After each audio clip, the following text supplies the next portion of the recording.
Ang pinakamalaking unibersidad at kolehiyo sa Visayas, na nireranggo ayon sa land area, ay pinangungunahan ng malalawak na unibersidad ng estado at malalaking sistema ng mga unibersidad na nagsasarili.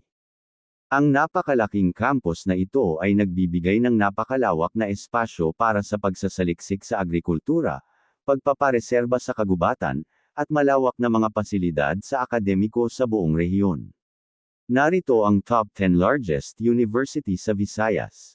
Ngunit bago yan ay huwag kalimutan i-click ang like, subscribe button, and notification bell, para laging updated sa mga video na ating ginagawa, para sa inyong dagdag kaalaman.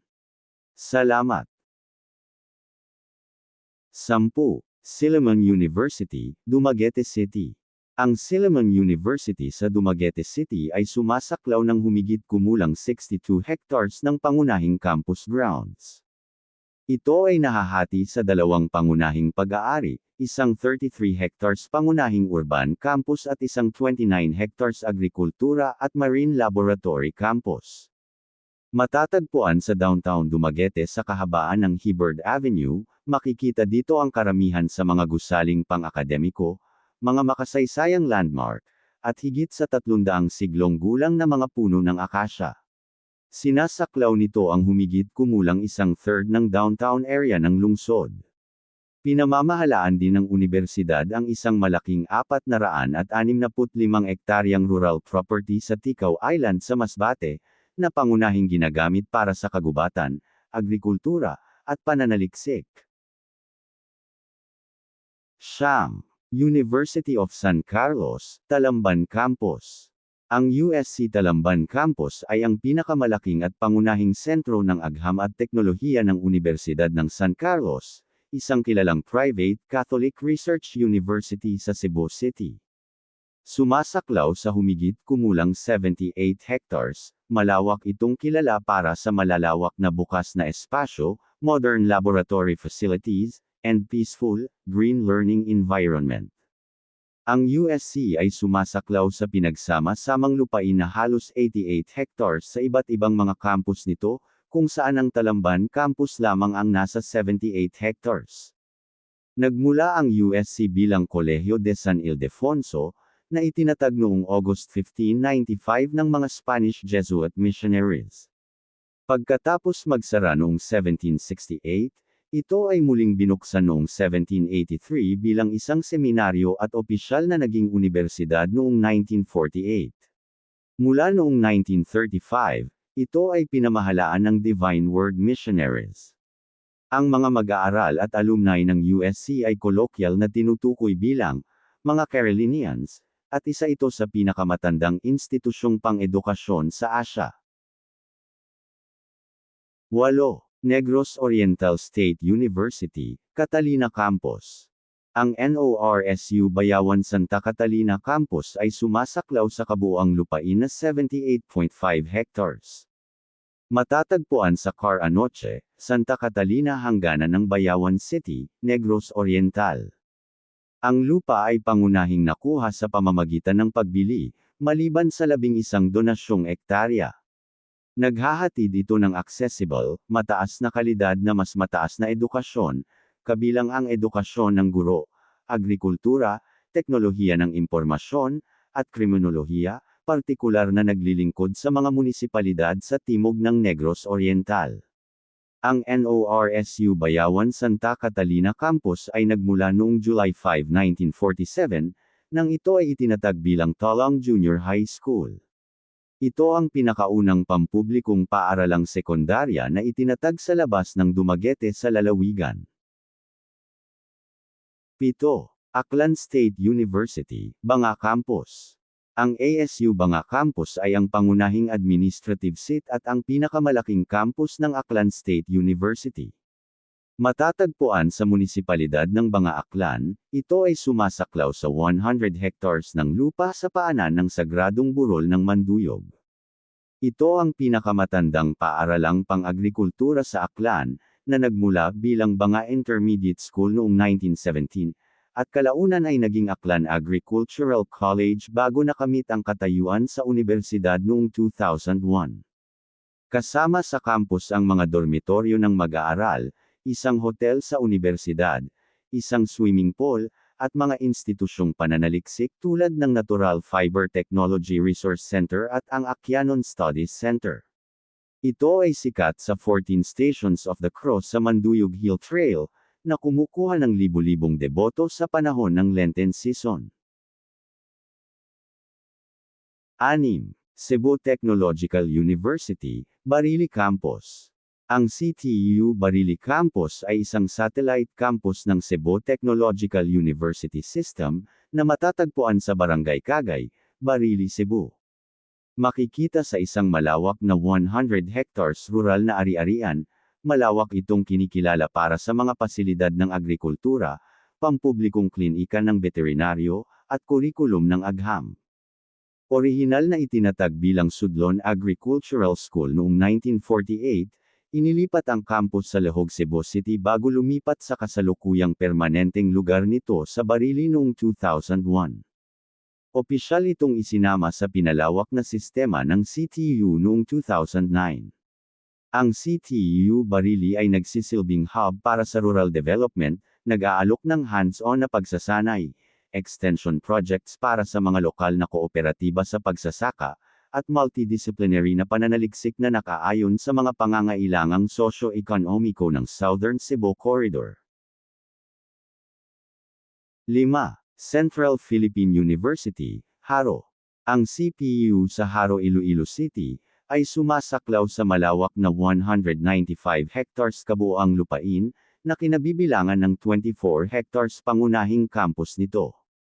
Kinikilala bilang ang pinakamalaking unibersidad sa Kanlurang Visayas ayon sa laki ng campus at populasyon ng mga mag-aaral. Ito ay isang autonomous na unibersidad na kilala sa mayamang kasaysayan at luntiang, punong kahoy na bakuran. Ang pangunahing campus ay lumago sa isang mataong, self-contained na pang-edukasyon na komunidad na may higit sa 35 mga gusali, makasaysayang American kolonyal na arkitektura, at mga siglong puno. Ito ay opisyal na kinikilala bilang isang National Historical Landmark at isang lokal na idineklara na tourist site. Sumasaklaw sa isang malaki at berdeng campus sa gitna ng Haro, ito ay tahanan ng isa sa pinakamalaking aklatan sa Asya at opisyal na kinikilala ng pamahalaang lungsod ng Iloilo bilang isang lugar ng turismo. Itinatag noong 1905, ito ang unang Baptist University sa Asia at ang pangalawang American-founded university sa rehiyon. 4. University of Eastern Philippines, Catarman. Ang pangunahing campus ng UEP sa Catarman, Northern Samar, ay sumasaklaw sa malawak na lupain na 516 hectares. Nagtatampok ang malawak na kalawakan na ito ng halo-halong mga academic facilities, mga kagubatan na burol, palayan, at isang bahagi na direktang nakaharap sa karagatang Pasipiko. Humigit kumulang 63.8 hectares ang nakalaan sa University Town proper, kung saan matatagpuan ang mga guro, kawani, at mga mag-aaral. Ang ari-arian ay nahahati sa mga natatanging zone na sumasaklaw sa mga gusaling pang-akademiko, mga puting beach, reserbang kagubatan sa gilid ng burol, at mga lugar sa tabing dagat. Bukod sa pangunahing Catarman campus, ang Universidad ng Silangang Pilipinas ay nagpapatakbo din ng mga extension campus sa Lawang at Katubig. 3.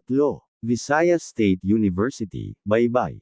Ang pangunahing campus ng Visayas State University sa Baybay City, Leyte, ay sumasaklaw sa kabuuang lawak ng lupain na 1,099.4 hectares.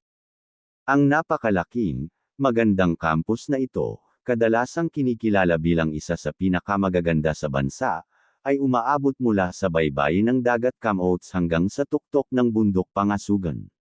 Itinatag noong June 2, 1924, bilang Baybay Agricultural School, ito ay umunlad sa pamamagitan ng maraming mga institusyonal na pangalan, lalo na bilang Visayas State College of Agriculture bago magkaroon ng buong katayuan sa universidad at ang kasalukuyang pangalan nito.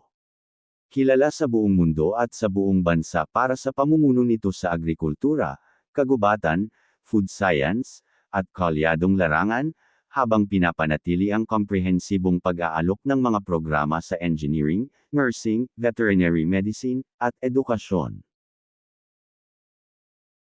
2. University of the Philippines Visayas, Miagao Campus. Ang pangunahing campus ng Universidad ng Philippines Visayas sa Miagao, Iloilo, ay sumasaklaw sa malawak na lupain na humigit kumulang 1,294 hectares, o mga 3,200 acres. Matatagpuan mga 41 kilometro mula sa Iloilo City, ang campus ay isa sa pinakamalaki sa buong UP system. Dahil sa napakalawak nitong sukat na sumasaklaw sa 12 hanggang 21 barangay, kinikilala ito bilang isang nature lover's haven na may pinaghalong mga burol, mini forest, at tanawin ng dagat. Kilala ito bilang National Center for Fisheries and Marine Sciences sa bansa. Itinatag noong 1979 upang lumikha ng isang dalubhasang institusyon ng agham sa dagat, ang campus ay formal na itinayo noong 1980 sa pamamagitan ng pagpopondo ng World Bank, na pinadali ang paglilipat ng mga programa mula sa mas lumang mga unit ng UP. Isa, Central Philippine State University, Cabangcalan City. Ang CPSU Main Campus sa Cabangcalan City, Negros Occidental, ay sumasaklaw sa malawak na reserbasyon ng lupa na 4,653.7 hectares. Ang malawak na lupaing ito ay matatagpuan humigit kumulang 19 na kilometro mula sa Cabangcalan City proper at 17 kilometro mula sa Mabinay, Negros Oriental. Ito ay lubos na iginagalang para sa magkakaibang ecological biodiversity, siksik na reserbang kagubatan, at agricultural footprint. Orihinal na itinatag noong October 2, 1946. Orihinal na itinatag kaagad pagkatapos ng ikalawang digmaang pandaigdig, formal itong kilala bilang Negros State College of Agriculture bago ang conversion nito sa universidad noong 2012. Ang malawak na ari-arian ay nagsisilbing pangunahing hub ng universidad at kinabibilangan ng mga siksik na reserbang kagubatan, magkakaibang biodiversity, at mga lupang pang-agrikultura.